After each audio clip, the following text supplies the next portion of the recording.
Hello மக்களே, I hope you are all fine. இன்னைக்கு evening news இப்போ 7 o'clock நியூஸ் கேட்டேன். அதில் ரொம்ப சில நியூஸ் கேட்கும்போது நம்ம அப்படி மனசே ரொம்ப ஒரு பதைக்கும்னு சொல்லுவாங்கல்ல, அந்த மாதிரி ஒரு நியூஸு. என்னென்னா, மகாராஷ்டிராவில் தான் பொண்ணு நீட் மாதிரி தேர்வில் மதிப்பெண் குறைச்சி எடுத்ததுக்காக குச்சியால் அடித்தே அந்த பொண்ணை கொன்று இருக்கிறாங்க. யாருன்னா அந்த பொண்ணோட அப்பா.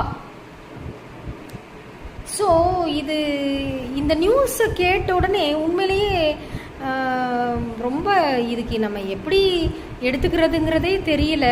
என்ன இந்த ஒரு மோகம் இருக்குல்ல, நான் டாக்டர் ஆகணும், இன்ஜினியர் ஆகணும், பெரிய போஸ்ட்டுக்கு போகணும் அப்படிங்கிற அந்த மோகம், அது உண்மையிலேயே பேரண்ட்ஸ்க்கு அது இருக்கவே கூடாதுங்க. எவ்வளோ ஆசாசியாக அந்த பிள்ளைய வளர்த்துருப்பாங்க, அந்த பிள்ளைய அடிச்சே கொண்டிருக்காங்க அப்படின்னு சொன்னால் இதை உண்மையிலேயே யாராலையுமே ஏற்றுக்க முடியாது.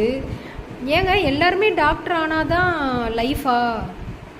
அந்த பிள்ளைகளுக்கு என்ன இஷ்டம், அந்த பிள்ளைக்கு அந்த ஒரு திறமை இருக்குதா அப்படின்னு அந்த ஒரு பொறுமை இல்லை பார்த்தீங்களா பேரண்ட்ஸ்க்கு? இல்லை.